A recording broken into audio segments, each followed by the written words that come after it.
الحمد لله رب العالمين والصلاة والسلام على أشرف الأنبياء والمرسلين أما بعد فأعوذ بالله من الشيطان الرجيم من همزه ونفخه ونفثه بسم الله الرحمن الرحيم رب اشرح لي صدري ويسر لي أمري واحلل عقدة من لساني يفقه قولي اللهم انفعنا بما علمتنا وعلمنا ما ينفعنا وزدنا علما فبشر عبادي الذين يستمعون القول فيتبعون أحسنه أولئك الذين هداهم الله وأولئك هم أولو الألباب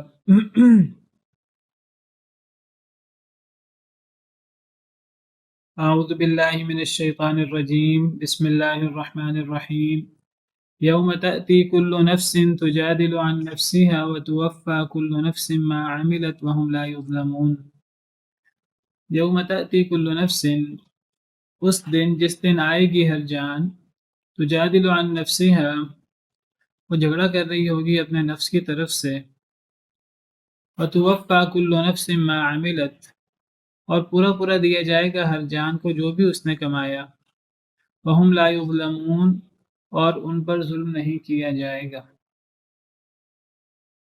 قیامت کا تذکرہ کرتے ہوئے، قیامت کی یاد دہانی کرتے ہوئے اللہ تعالیٰ فرماتے ہیں کہ اے لوگو قیامت کے دن کو یاد کرو، غفلت کی زندگی نہ گزارو، قیامت کا دن آنے والا ہے، اس دن کو یاد کرو۔ وہ ایسا دن ہوگا جس دن ہر نفس آئے گا، ہر جان آئے گی، تجادل عن نفسها وہ جھگڑا کر رہی ہوگی اپنے نفس کے بارے میں۔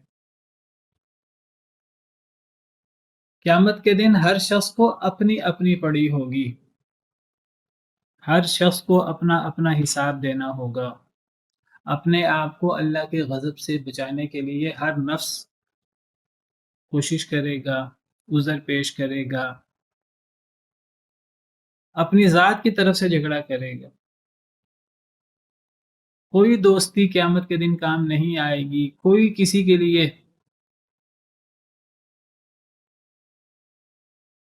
جھگڑا نہیں کرے گا، کوئی دوست کسی دوست کے کام نہیں آئے گا، کوئی باپ اولاد کے، کوئی اولاد باپ کے، کوئی بھائی بھائی کے، کوئی شوہر بیوی کے، بیوی شوہر کے، کوئی خاندان والے ایک دوسرے کے، کوئی کسی کے کام نہیں آئے گا، بلکہ ہر شخص تو دوسرے سے بھاگے گا قیامت کے دن۔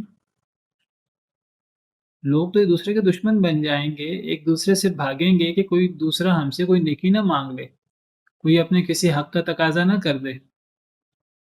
یوم یفر المرء من اخیہ و امہ و ابیہ اس دن بھاگے گا انسان اپنے باپ سے، اپنی ماں سے، اپنے بھائی سے، وصاحبتہ و بنی اپنی بیوی سے اور اپنی اولاد سے۔ لکل امرئ منہم یومئذ شأن یغنیہ ہر شخص کے لیے اس دن ایک حالت ہوگی، ایک ایسی کیفیت ہوگی جو اسے باقیوں سے بے نیاز کر دے گی۔ اس دن کسی کو کسی دوسرے کی پرواہ نہیں ہوگی، ہر ایک کو اپنی پڑی ہوگی۔ کسی طرح میں بچ جاؤں، باقی کسی کا کوئی معاملہ ہے وہ اپنا معاملہ ہر بندہ خود دیکھے اپنا معاملہ۔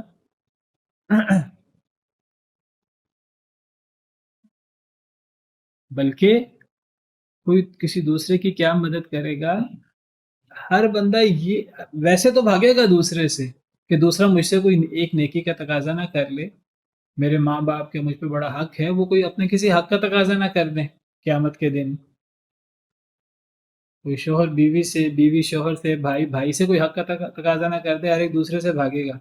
بلکہ اگر کسی کا بس چلے تو وہ یہ کہے گا اللہ تعالیٰ سے کہ اے اللہ میری جان چھوڑ دے، میری جگہ میرے باپ کو دھر لے، میری ماں کو دھر لے، میری اولاد کو دھر لے، میرے پورے خاندان کو آگ میں جھونک دے، مجھے بچا لے والعیاذ باللہ۔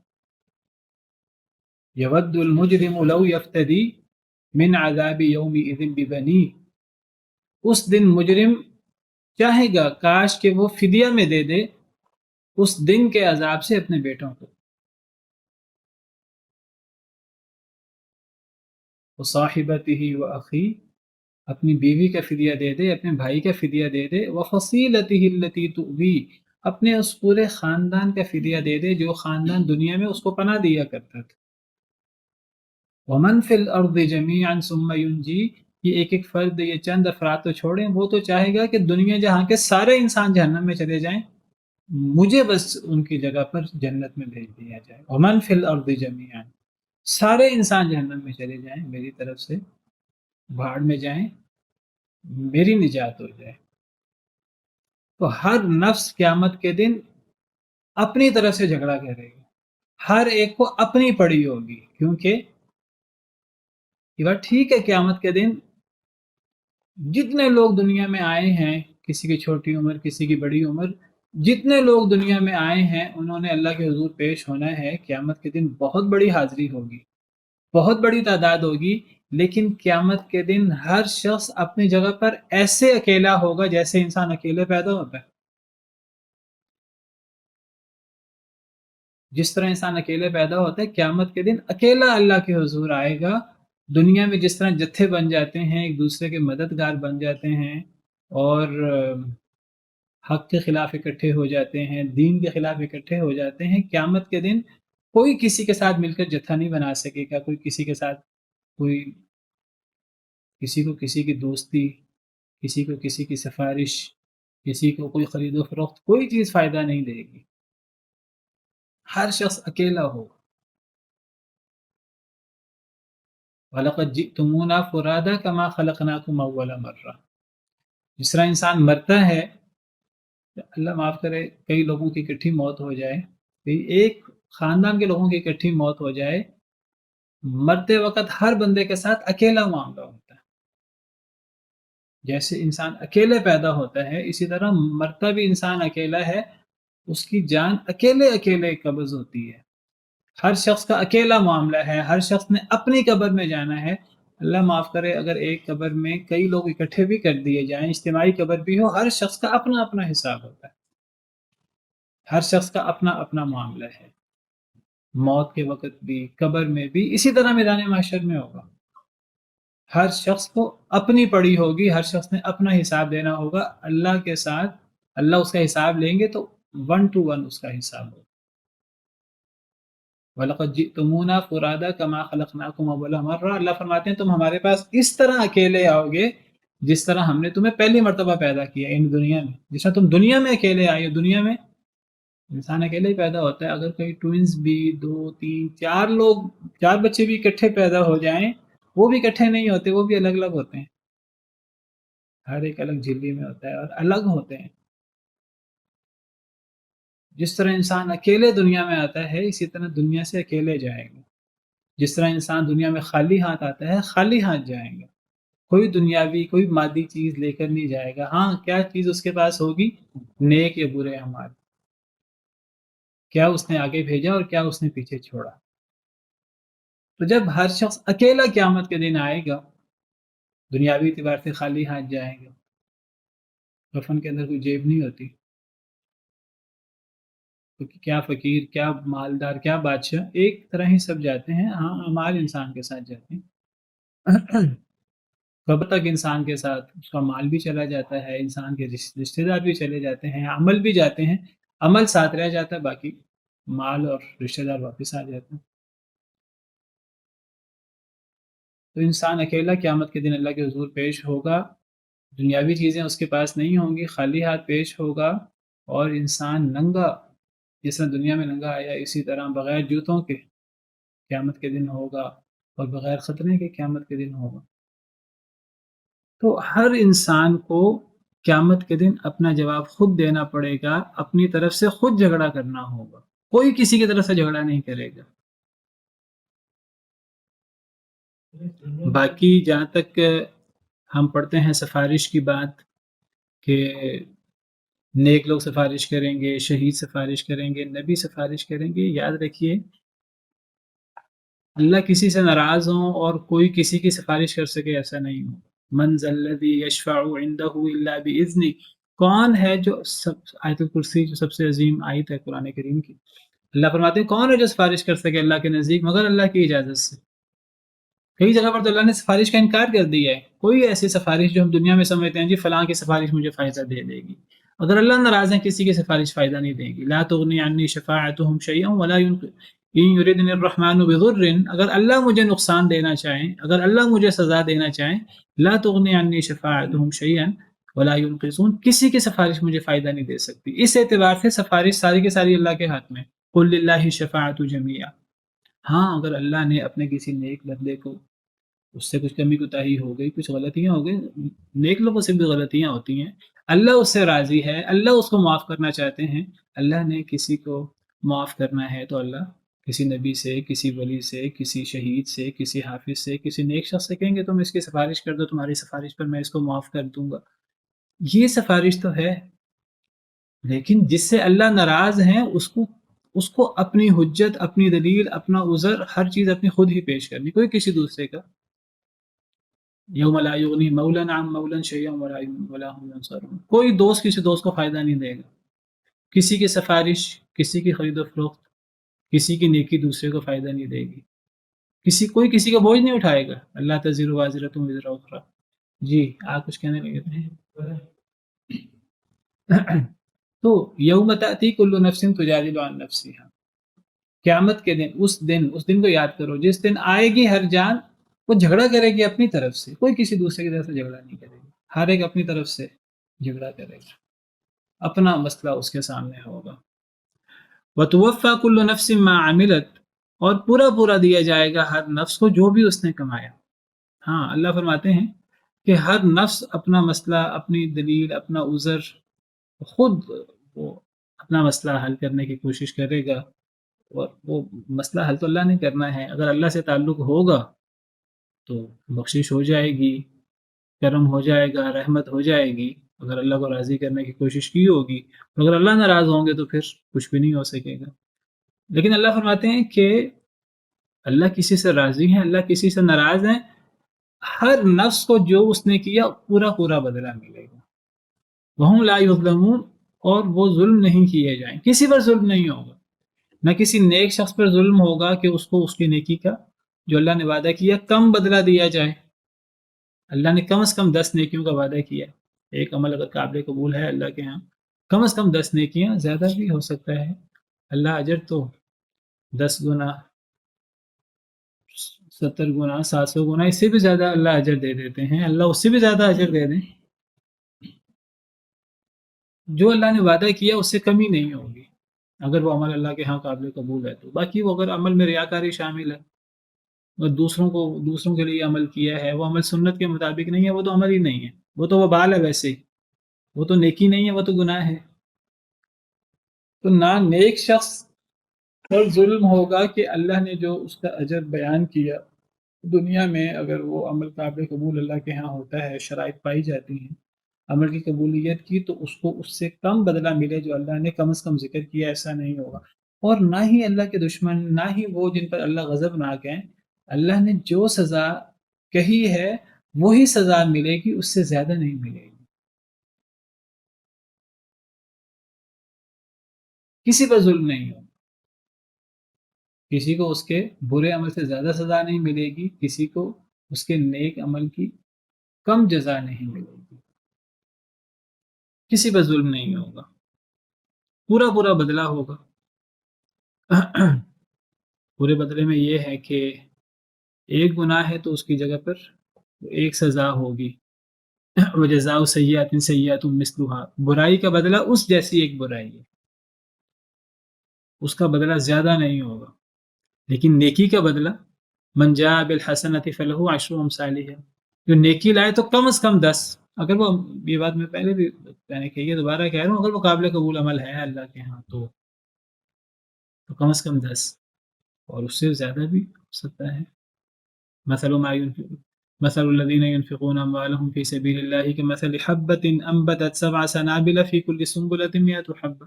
جو بندہ اللہ کے راستے میں خرچ کرتا ہے تو وہ جیسے 7 بالیاں ہوں اور ہر بالی میں 100 دانے ہوں، پھر 700 گنا. واللہ یضاعف لمن یشاء، اللہ اس سے بھی بڑھا چڑھا دیتا ہے جس کے لیے چاہتا ہے. 700 گنا سے بھی زیادہ بڑھا دے اللہ تعالیٰ. زیادہ میں تو کوئی، اللہ کی رحمت تو بہت وسیع ہے لیکن کمی نہیں ہوگی. ہاں برے عمل کا زیادہ سزا بھی نہیں ہوگی. لیکن اگر ایک عمل ہے ہی اتنا برا، اللہ نے دنیا میں بیان کر دیا، مثلا شرک ہے، اب کوئی بندہ کہ شرک ہے تو ایک ہی گناہ ہونا چاہیے، اس شرک عمل ہی ایسا ہے کہ شرک کے ساتھ جنت حرام ہو جاتی ہے، شرک کے ساتھ کوئی عمل قابل قبول ہی نہیں ہے، کوئی نیک عمل، یہ چیزیں اللہ تو بیان کر چکے ہیں، ایک دفعہ نہیں کئی جگہ اللہ قرآن کریم میں بڑی وضاحت کے ساتھ تفصیل کے ساتھ بیان کر چکے ہیں کہ بندہ سود کھائے، یہ سود اللہ رسول کے ساتھ جنگ ہے، کوئی بندہ کہ جی ایک ہی تو گناہ کیا ہے، یہ اللہ رسول کے ساتھ جنگ ہے۔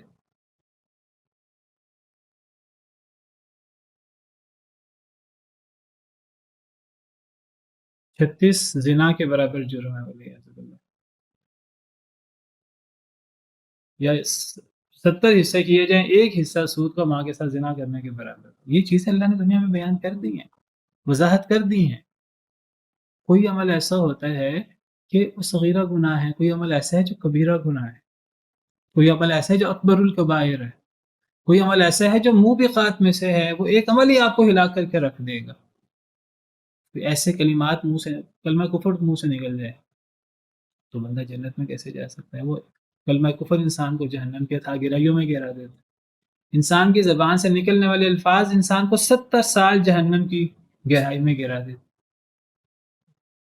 جو چیزیں اللہ نے واضح کر دی ہیں کہ فلاں چیز کا وبال یہ ہوتا ہے، اس کا تو وبال وہ ہے، اب کوئی بندہ آگے سے جی وہ تو ایک دفعہ ہوا، وہ تو 2 دفعہ ہوا، وہ تو اللہ وہ چیزیں بیان کر چکے ہیں تفصیل کے ساتھ، جو چیزیں اللہ نے وضاحت کر دی ہیں تو جو اس کا اللہ نے گناہ اور وبال بیان کر دیا ہے وہ گناہ اور وبال ملے گا، کسی پہ ظلم نہیں ہوگا جی۔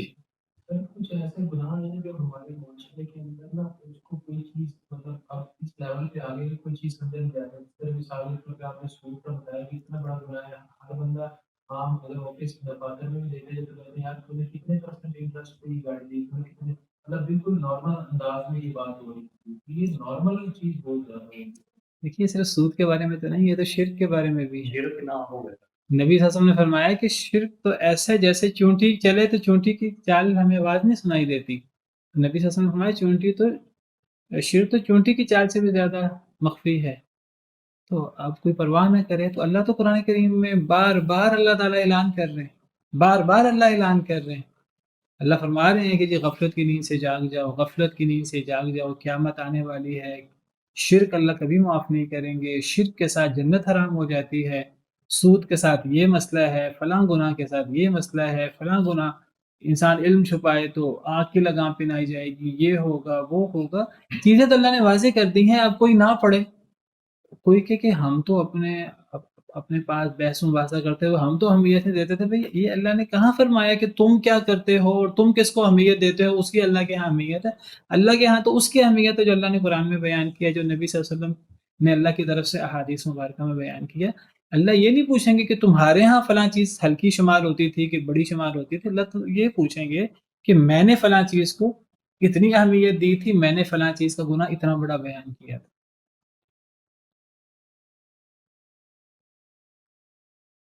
حدیث والے صاحب کہتے ہیں کہ بینک کا ہر کام بنیا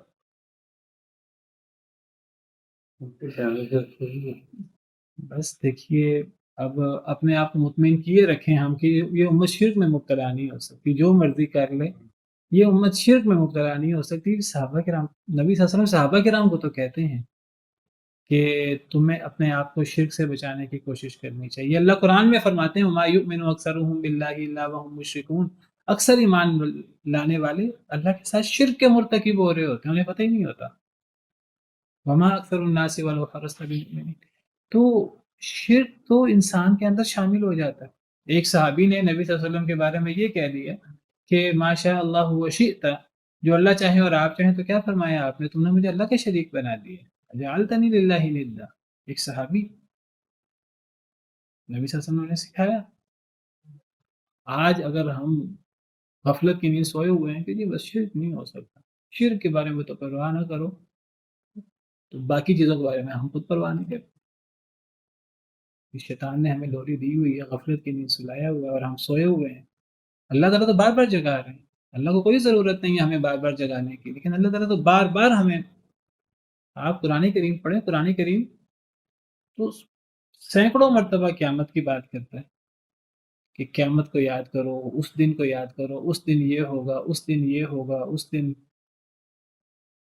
اللہ کا سامنا کیسے کرو گے، یوم یقوم الناس لرب العالمین، لوگ رب العالمین کے سامنے کھڑے ہوں گے، ہر شخص نفسی نفسی، عام لوگ نہیں، نبی، ایسے بھی مرحلے ہیں قیامت کے دن، نبی بھی نفسی نفسی، میری جان بچ جائے، میری جان بچ جائے۔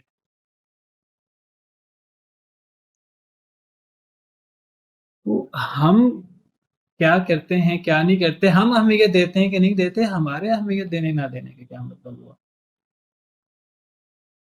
اللہ تعالیٰ فرماتے ہیں، حدیث مبارک نبی صلی اللہ علیہ وسلم فرماتے ہیں کہ دو لوگ قبر میں عذاب دیے جا رہے ہیں، صحیح بخاری کی حدیث ہے، اور فرمایا کہ یہ دو لوگ قبر میں اس عمل کی وجہ سے عذاب دیے جا رہے ہیں جو عمل کوئی تمہارے ہاں بڑا عمل نہیں ہے، وما یعذبان فی کبیر، کسی بڑے عمل کی وجہ سے عذاب نہیں دیے جا رہے۔ سوال یہ ہے کہ اگر وہ عمل بڑا نہیں ہے تو سزا کیوں ہو رہی ہے؟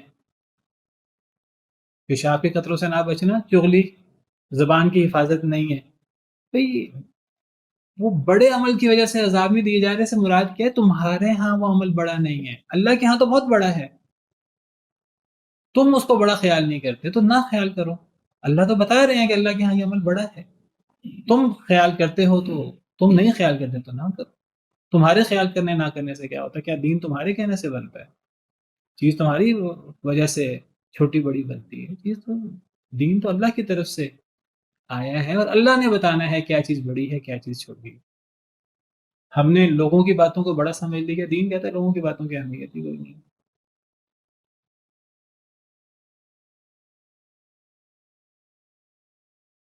ہمارے ہاں جہیز نہیں دیں گے، فلاں رسم نہیں کریں گے تو ناک کٹ جائے گی، ہمارے نزدیک یہ چیزیں بڑی ہیں، اللہ کے نزدیک یہ چیزیں بڑی نہیں ہیں، اللہ کے نزدیک نکاح اور یہ چیزیں آسان ہونی چاہیے، اللہ کے ہاں جو چیزوں کی اہمیت ہے اللہ تو اس کے مطابق قیامت کے دن معاملہ کریں گے۔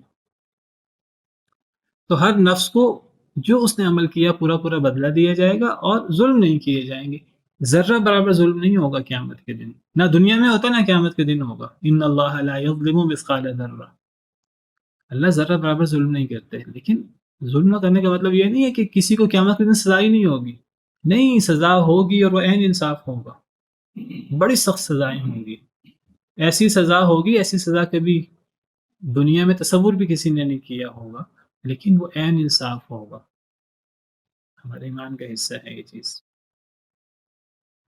وضرب الله مثلا قرية كانت آمنة مطمئنة يأتيها رزقها رغدا من كل مكان فكفرت بأنعم الله، اور مثال بیان کی اللہ نے، اور بیان کی اللہ نے مثال، ضرب اگر مثال کے ساتھ آئے تو بیان کرنا، اگر زمین کے ساتھ آئے تو سفر کرنا، ورنہ ضرب کا مطلب مارنا ہوتا ہے، اور بیان کی اللہ نے مثال قریتن ایک بستی کی، کانت آمنتن مطمئنتن جو امن میں تھی، امن و امان میں تھی، مطمئن تھی، اللہ کی نعمتوں پر بڑی مطمئن تھی، یاتیہا رزقها رغدا من کل مکان، آتا تھا اسے اس کا رزق رغدن وافر، من کل مکان ہر جگہ سے، فکفرت بانعم اللہ، تو اس نے انکار کیا، ناشکری کی، بانعم اللہ اللہ کی نعمتوں کی، فاذاقها اللہ لباس الجوع والخوف، تو چکھایا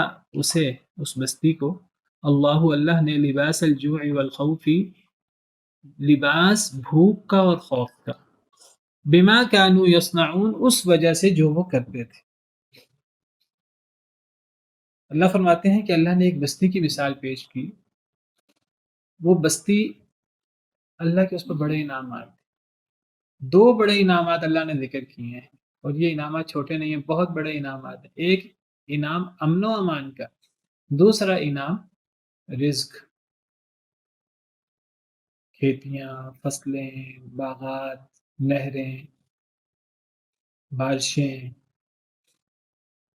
معدنیات، تو ایک امن و امان کا انعام، اور دوسرا کہ رزق وافر تھا، یہ دو بہت بڑے انعامات ہیں اللہ تعالیٰ کے۔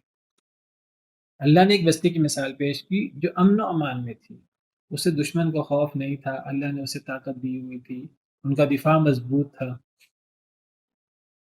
کوئی ڈکیتی، کوئی چوری، کوئی ان چیزوں کا خوف نہیں تھا، اللہ نے محفوظ رکھا ہوا تھا۔ بحیثیت قوم، بحیثیت فرد وہ امن میں تھے، وہ خوف میں زندگی نہیں گزارتے تھے، مطمئن تھے، ان کو ان کا رزق وافر آتا تھا ہر جگہ سے، اللہ نے ہر قسم کی نعمتیں وافر کی ہوئی تھی۔ لیکن پھر کیا ہوا؟ فکفرت بانعم اللہ، تو اس قوم نے ناشکری کی اللہ کے انعامات، اللہ کی نعمتوں کی۔ اللہ نے امن و امان جیسی نعمت دی تھی، اللہ نے رزق دے رکھا تھا، تو اب انعامات کا جواب انسان کی طرف سے تو اس کا شکر ہے، انسان شکر ادا کرتا ہے تو نعمتیں مزید بڑھ جاتی ہیں۔ اور شکر کسے کہتے ہیں؟ کئی دفعہ تفصیل سے بات ہوئی ہے، انسان زبان سے اللہ کا شکر ادا کرے، اللہ کا ذکر کرے، الحمدللہ کہے، اور انسان عمل سے اللہ کا شکر ادا کرے۔ عمل سے اللہ کا شکر کیا ہے؟ انسان اللہ کے احکامات پر عمل کرے، اور اللہ کا سب سے بڑا حکم توحید، شرک سے بچنا، اللہ کے جو جو احکامات ہیں انسان ان کے مطابق زندگی گزارے۔ اللہ نے عبادتوں کا حکم دیا، انسان وہ عبادات بجا لائے، اللہ نے نماز، روزوں، زکوٰۃ، حج، معاملات کا حکم دیا، اللہ نے ایک طریقہ کار مقرر کیا کاروبار کرنے کا، روزی کمانے کا، دوسروں سے معاملات کا، لین دین کا، معاشرت کا، جو جو اللہ نے احکامات دیے ان احکامات کے مطابق زندگی گزارنا، اور جن جن چیزوں سے اللہ نے روکا ہے ان چیزوں سے رکنا، یہ عملی شکر ہے۔ اعملوا آل داود شکرا، اے آل داود شکر والا عمل کرو، اللہ نے بڑی نعمتیں دی۔ وقلیل من عبادی الشکور، میرے بندوں میں بہت تھوڑے شکر گزار ہیں۔ تو اللہ کی نعمتوں کے جواب میں ہماری ذمہ داری، ہمارا فرض شکر کرنا ہے۔ اللہ کو نعمتیں کرتے ہوئے کوئی تکلیف نہیں ہوتی، اللہ تعالیٰ خوش ہوتے ہیں اللہ کے بندے اللہ کی نعمتیں استعمال کریں، لیکن اللہ کی نعمتیں استعمال کریں تو زبان سے، عمل سے اللہ کا شکر ادا کریں، اللہ کے احکامات مانیں، اللہ کی وحی کو مانیں، اللہ کے نبیوں پر ایمان لائیں، اللہ کی کتابوں پر، اللہ کی وحی پر ایمان لائیں، اللہ کے اوامر و نواہی کو مانیں، یہ شکر ہے۔ جو شکر کرے گا تو اللہ کو کیا تکلیف ہے کہ اللہ اپنے بندوں کو نعمت دے، اللہ نعمتیں اور بڑھا دیں گے۔ وَإِذْ تَأَذَّنَ رَبُّكُمْ لَئِن شَكَرْتُمْ لَأَزِيدَنَّكُمْ، تمہارے رب نے اعلان کیا البتہ اگر تم شکر کرو گے تو میں تمہیں البتہ ضرور زیادہ دوں گا تمہیں۔ اللہ کی نعمت کو بیان کرو لوگوں کے سامنے، خوش ہو کر اللہ کی نعمتوں کا اظہار کرو، اللہ کو اپنی نعمتیں تم پر نظر آنی چاہیے، اللہ کو اچھا لگتا ہے اللہ کے بندے اللہ کی نعمتیں استعمال کر رہے ہیں، نعمتیں اللہ کی استعمال کر رہے ہیں اور اللہ کے گن گا رہے ہیں، اللہ کو اچھا لگتا ہے۔ اللہ کیا کریں گے تمہیں عذاب دے کر؟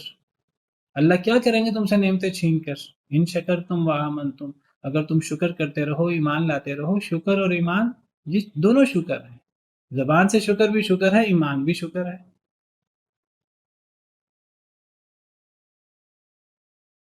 اللہ کو غصہ تو تب آتا ہے جب نعمتیں ساری اللہ کریں اور آگے لوگ اپنا حق سمجھ کے نعمتیں استعمال کریں اور آگے سے نہ شکری کریں، نہ زبان سے شکر ادا کریں، نہ عمل سے شکر ادا کریں، اللہ کی سب سے بڑی ناشکری شرک شروع کر دیں، اللہ کے احکامات کی سری نافرمانی شروع کر دیں، اللہ کی زمین پہ رہتے ہوئے، اللہ کی نعمتیں استعمال کرتے ہوئے۔ انسان اللہ کی مخلوق ہے، انسان کے اعمال، انسان کے جو ہاتھ پاؤں ہیں اور دیگر انسان کے جو صلاحیتیں ہیں یہ اللہ کی مخلوق ہے۔ انسان اللہ کی زمین پہ رہتے ہوئے، اللہ کی نعمتیں استعمال کرتے ہوئے اللہ کے ساتھ ناشکری کرے، اللہ کا ہی انکار کر دے۔ ایسے بدبخت بھی ہیں جو اللہ کے ہی منکر ہیں کہ اللہ ہے ہی نہیں، سب کچھ خود بخود ہی ہو رہا ہے۔ تو جب اس نے ناشکری کی اللہ کے انعامات کی، فَأَذَاقَهَا اللَّهُ لِبَاسَ الْجُوعِ وَالْخَوْفِ، تو پھر اللہ نے وہ جو دونوں نعمتیں تھیں، بہت بڑی نعمتیں تھیں، ایک امن و امان کی اور ایک رزق کی، اللہ نے دونوں نعمتیں چھین لی۔ اللہ نے پھر اس قوم کو لباس پہنایا بھوک کا، وہ جو رزق آ رہا تھا ہر طرف سے، وہ رزق اللہ نے ختم کر دیا، والخوفی، اور خوف کا لباس، وہ جو امن تھا انفرادی اجتماعی، وہ امن کی نعمت اللہ نے چھین لی۔ تو اللہ تعالیٰ نے کیا کیا؟ اللہ تعالیٰ نے یہ دونوں نعمتیں چھین لیں جو اللہ نے دی تھی. اللہ نے امن کی نعمت بھی چھین لی اور اللہ تعالیٰ نے رزق کی نعمت بھی چھین لی. بھوک کا لباس پہنا دیا، خوف کا لباس پہنا دیا. اور کیوں پہنایا؟ بما کانوا یصنعون، اس سبب سے جو وہ کرتے تھے. اس کی وجہ لوگوں کے اعمال بنے. اللہ کی طرف سے اللہ کو کوئی تکلیف نہیں ہے کہ انسان اللہ کی نعمتیں استعمال کرے. ہم لوگ کئی دفعہ سمجھتے ہیں کہ جی اللہ روک ٹوک کرتے ہیں، دین اسلام روک ٹوک کرتا ہے، یہ مولوی. جب ہم اللہ کو نہیں کچھ کہہ سکتے، نبی کو کچھ نہیں کہہ سکتے، اسلام کو کچھ نہیں کہہ سکتے، جی اسلام کو کہیں گے تو لوگ آگے سے کہیں گے دیکھو جی اس نے اللہ کے بارے میں یہ کہہ دی. پھر مولویوں کو باتیں بنانا شروع کر دیتے ہیں. یہ مولوی ہمیں خوش نہیں دیکھ سکتے، ان کو ہماری تفریح سے اور ان کو ہماری آزادی سے بڑی چڑ ہے.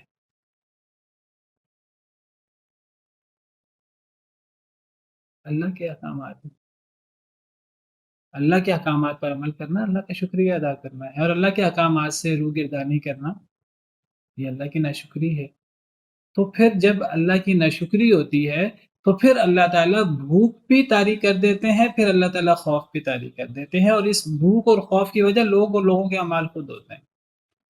یہ اللہ کی طرف سے کوئی ظلم نہیں ہوتا. قیامت کے دن میں اللہ فرمائیں گے کہ تمہیں جو سزا مل رہی ہے وما كان اللہ لیظلمهم ولكن كانوا انفسهم يظلمون، اللہ کسی پر کوئی ظلم نہیں کرتے، لوگ اپنے آپ پر خود ہی ظلم کرتے ہیں. یہ تو تمہاری اپنی چوائس ہے، تمہارے اپنے کرتوت ہیں، اس کا انجام تمہارے سامنے آ رہا ہے. دیکھیے اللہ تعالیٰ کتنے رحمت والے ہیں. اللہ فرماتے ہیں کہ اللہ نے اپنے اوپر رحمت کو لازم کر دیا. کیسے اللہ کی رحمت اس آیت کریمہ سے نظر آتی ہے کہ اللہ یہ نہیں کہتے کہ میں پہلے جائزہ لوں گا کہ لوگ میری بات مانتے ہیں میری بات نہیں مانتے، پھر میں اگر لوگ میری بات مانیں گے تو انعام کروں گا. نہیں، اللہ یہ نہیں کہتے. اللہ پہلے انعام کرتے ہیں. پہلے اللہ امن و امان کی نعمت دیتے ہیں، پہلے اللہ رزق کی نعمت دیتے ہیں، پھر اللہ فرماتے ہیں کہ اب میرا بندہ کیا کرتا ہے. یہ اللہ کا انعام ہے، اللہ کی رحمت ہے. اللہ پہلے انعام کرتے ہیں، پھر اللہ کہتے ہیں اب اللہ کی نعمتوں کا شکریہ ادا کرو. انعام پہلے ہوگا، امن و امان پہلے ہوگا، رزق پہلے آئے گا، پھر چیک ہوگا کہ اب یہ لوگ اللہ کے انعامات کا شکریہ ادا کرنے کے نہیں کر رہے. اب یہ کہ ناشکری تو نہیں کر رہے. اب جو ناشکری کرے گا پھر وہ اس کا حقدار ہے کہ اس کو عذاب دیا جائے اور اللہ اس سے اپنی نعمتیں چھین. نعمت پہلے ہوتی ہے. آیت کریمہ کی ابتدا مجھے یاد نہیں آ رہی. مغیرا نعمتا انعمها على قوم.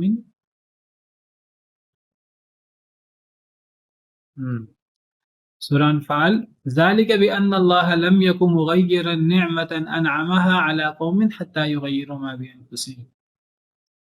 اللہ نے قوم فرعون کا دیگر قوموں کا ذکر کیا پیچھے، کافر قوموں کا. اللہ فرماتے ہیں ان کافر قوموں پر اللہ کا عذاب کیوں آیا. اللہ فرماتے ہیں کہ اللہ نے ان قوموں پر نعمتیں کی تھی، انعامات کیے تھے غیر مشروط. شروع میں اللہ نے انعامات کر دیے، پھر اب اللہ نے جائزہ لیا کہ یہ اللہ کے انعامات کا اب شکریہ ادا کرتے ہیں کہ یہ سرکشی اور ناشکری کا مظاہرہ کرتے ہیں. تو اللہ فرماتے ہیں کہ یہ اس لیے ہے کہ اللہ اپنی نعمت کو جو اللہ نے کسی قوم پر کی ہو، اللہ اس نعمت کو بدلتا نہیں ہے. کب بدلتے ہیں؟ حتیٰ یغیروا ما بانفسہم، حتیٰ کہ لوگ اپنے آپ کو بدل ڈالیں. یعنی اللہ پہلے انعام کرتے ہیں، اللہ انعام کر کے جائزہ لیتے ہیں، اللہ دیکھتے ہیں اب لوگ بدلیں گے تو پھر میں بھی اپنی نعمت کو بدل دوں گا. لوگوں کے بدلنے سے کیا مراد ہے؟ اللہ کی نعمتوں کے جواب میں ایک فطری تقاضا اللہ کا یہ ہے، اور بالکل جائز تقاضا ہے، کہ جس رب نے نعمت کی ہے اس رب کے گن گاؤ، اس رب کا شکریہ ادا کرو، اس رب کی باتیں مانو. یہ ایک فطری چیز ہے. اللہ فرماتے ہیں اگر لوگ اپنے آپ کو نہیں بدلیں گے تو میں بھی نعمت نہیں بدلوں گا. اگر لوگ فطرت پر رہیں گے، شکریہ ادا کریں گے، میں بھی نعمت کو نہیں بدلوں گا. لیکن اگر لوگ اپنے آپ کو بدل دیں گے، کس بات سے بدل دیں گے؟ وہ ایک فطری جو اللہ کا حق ہے، اللہ نے نعمت کی تھی، اس نعمت کا شکریہ ادا ہونا چاہیے زبان سے، عمل سے۔ اگر لوگ اس رویے کو بدل دیں گے جو ایک فطری رویہ ہے، تو اللہ بھی اپنی نعمت کو بدل دیں گے، ورنہ اللہ اپنی نعمت کو کبھی نہیں بدلتے۔ یہ مطلب ہے ذالک بان اللہ لم یکن مغیرا، اللہ نہیں ہے کہ اللہ بدلے نعمت کو جو اللہ نے کسی قوم پر نعمت کی ہو، حتی یغیروا ما بانفسہم، حتیٰ کہ وہ جو ان کے پاس ہے اسے بدل دیں۔ اگر لوگ وہ فطرت کو بدل دیں، شکریہ ادا کرنا چاہیے، شکریہ ادا نہ کریں، جب لوگ اپنے آپ کو بدل دیں پھر اللہ بھی نعمت کو بدل دیں گے۔ اگر لوگ نہ بدلیں اپنے آپ کو فطرت سے، صحیح رستے سے، اللہ کبھی بھی اس نعمت کو نہیں بدلیں گے۔ اللہ کیوں بدلیں گے؟ اللہ کو کیا تکلیف ہے کہ اللہ کا بندہ اللہ کی نعمتیں استعمال کرے؟ اللہ کو کوئی تکلیف نہیں، اللہ کو تو خوشی ہوتی ہے۔ لیکن اگر کوئی اللہ کا شکریہ ادا کرے اور اللہ کے احکامات کے مطابق کوئی زندگی گزارے، تو نعمتیں پہلے ہوتی ہیں۔ بعض علماء کی رائے یہ ہے کہ یہ ایک عمومی اللہ نے بستی کی بات کی ہے، کوئی بھی بستی اس سے مراد ہو سکتی ہے، یہ عام طور پر ایسا ہوتا ہے، ہر جگہ ایسا ہوتا ہے۔ ہمارے پاکستان میں بھی ایسے ہی ہوا۔ آپ دیکھیے، ہم نے اللہ سے وعدے کر کر کے ہم نے ایک ملک حاصل کیا، اللہ سے وعدے کیے کہ اے اللہ ایک تجربہ کا چاہیے، ہم کفار کے ملک میں ہم فلاں عبادت نہیں کر سکتے، فلاں عبادت نہیں کر سکتے، فلاں عبادت نہیں کر سکتے، اے اللہ ایک تجربہ کا چاہیے، وہاں ہم اسلام کا نظام قائم کریں گے، وہاں ہم یہ کریں گے، وہاں ہم یہ کریں گے۔ اللہ نے ہمیں تجربہ گاہ دے دی، پھر ہم نے کیا کیا؟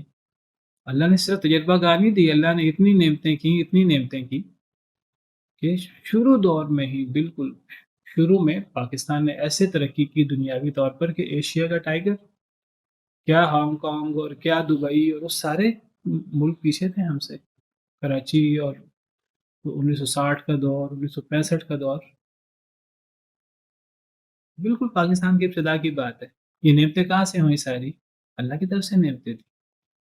ہم نے جو وعدے کیے، ہم نے ان وعدوں کے مطابق ایک وعدہ بھی پورا نہیں کیا۔ ہم نے ہر جگہ منافقت سے کام لیے۔ قرارداد مقاصد میں یہ بات تو رکھ دی کہ کوئی قانون کتاب و سنت کے خلاف نہیں بنے گا، لیکن کوئی قانون ہم نے کتاب و سنت کے حق میں بننے ہی نہیں دیا۔ وہاں سے وفاقی شرعی عدالت بھی بنا دی، وہاں سے وہ عدالت کا وہ جو برطانیہ کا نظام تھا اس کو بھی ہم چلاتے رہے، بلکہ وہ تو صرف نام کی ایک وفاقی شرعی عدالت ہم نے بنا دی۔ ایک دعویٰ ہے ہمارے ہاں کہ کوئی قانون کتاب و سنت کے خلاف نہیں بن سکتا۔ بتائیے کون سا قانون ہے کتاب و سنت کے حق میں؟ سود جو ہے وہ ہمارے ہاں کوئی کہہ دیں گے جس سود کو ختم کیا جائے تو حکومت خود اپیل میں آ جاتی ہے، ہم سود کو ختم نہیں کر سکتے۔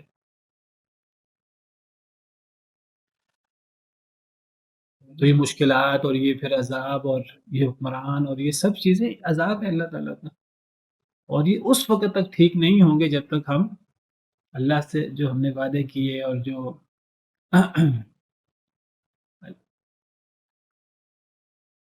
اللہ کا شکریہ نہ ادا کریں زبان سے یا عمل سے۔ اگر نہیں ادا کریں گے تو اللہ معاف کرے، یہ پھر حالات بدلنے والے نہیں ہیں۔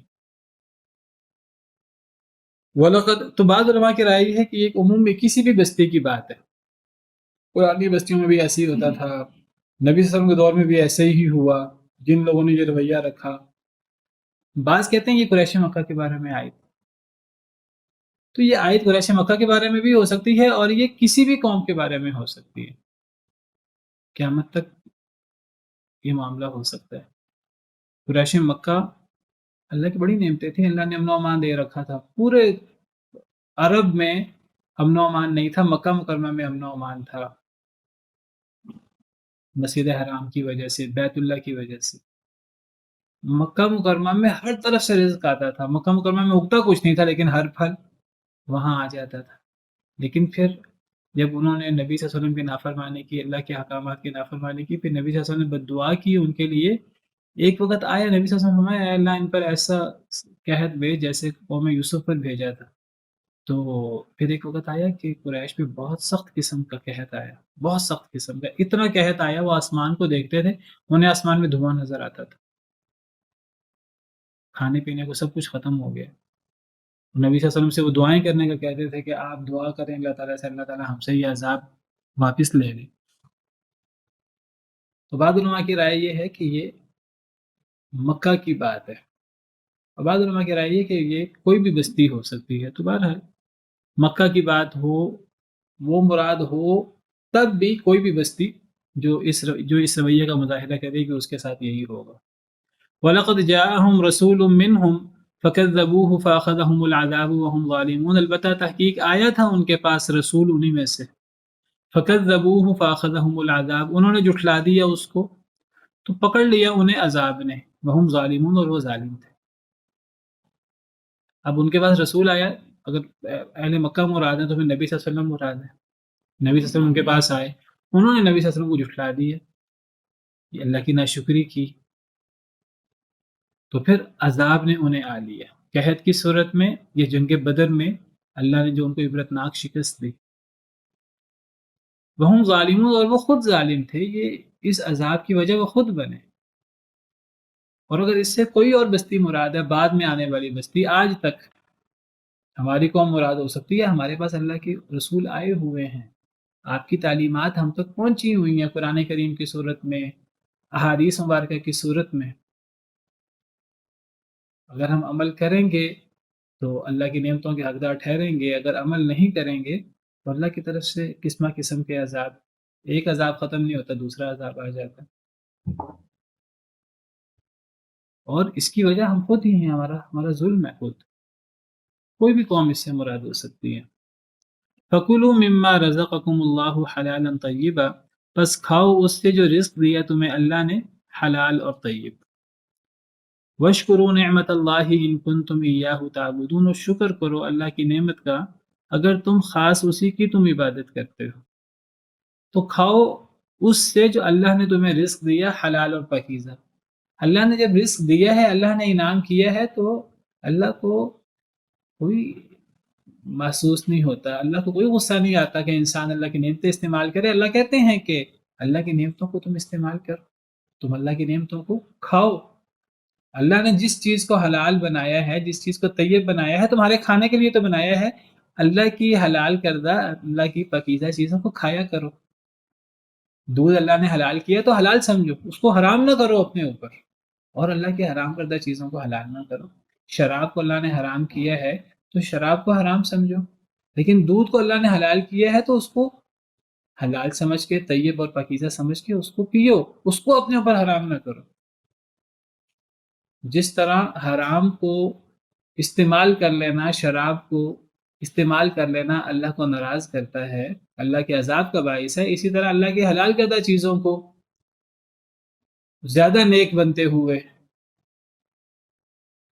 اللہ کی نعمتوں کو اپنے اوپر حرام کر لینا، یہ بھی اتنا ہی بڑا گناہ ہے جتنا بڑا گناہ اللہ کی حرام کردہ چیزوں کو استعمال کرنا ہے. شراب کو پینا جتنا بڑا گناہ ہے، تو دودھ اور شہد کو اپنے اوپر حرام کر دینا اتنا ہی بڑا گناہ ہے. اصل میں جب انسان شراب کو پینا شروع کر دیتا ہے، دودھ یا شہد کو حرام کر لیتا ہے، تو وہ گویا کہ وہ یہ کہتا ہے کہ حلال اور حرام کرنا اللہ کا حق نہیں ہے. اللہ فرماتے ہیں میرا حق ہے، جس چیز کو میں حلال کہوں، طیب کہوں، وہ حلال اور طیب ہے، اور جس کو میں حرام کر دوں وہ حرام ہے، اس سے رک جاؤ. جس کو میں کھانے پینے کا حکم دوں، اور جتنا کھانے پینے کا حکم دوں اتنا ہی اسے کھاؤ. حلال چیز ہے تو اس کو اسراف اور تکبر کے بغیر استعمال کرنا چاہیے. حلال چیز کو اسراف کر کے، تکبر کر کے استعمال کیا جائے گا، وہاں بھی اللہ ناراض ہوں گے. اور حرام چیز کو استعمال کیا جائے گا، وہاں بھی اللہ حرام ہوں گے. حلال، وہاں بھی اللہ ناراض ہوں گے. حرام، حلال چیز کو اپنے اوپر حرام کر لینا، وہاں بھی اللہ ناراض ہوں گے. تو کھاؤ اس سے جو ہم نے تمہیں رزق دیا، حلال اور پاکیزہ، اور اللہ کا شکر ادا کرو اللہ کی نعمت کا اگر تم خاص اسی کی عبادت کرتے ہو. اس سے پتہ لگا کہ اللہ کی حلال کردہ پاک کردہ چیزوں کو استعمال کر لینا اللہ کے حکم کے مطابق، یہ اللہ کی عبادت میں شامل ہے. یہ چیز یہ اللہ کی عبادت ہے، اور اس سے روگردانی کرنا، اللہ کی حرام کردہ چیزوں کو حرام کر لینا، یہ اللہ کی ناشکری ہے. اللہ کی حلال کردہ چیزوں کو حرام کر لینا، یا اللہ کی حرام کردہ چیزوں کو حلال کر لینا، یہ دونوں چیزیں یہ اصل میں اللہ کی عبادت کے منافی ہے. سبحان ربک رب العزت عما یصفون وسلام علی المرسلین والحمد للہ رب العالمین.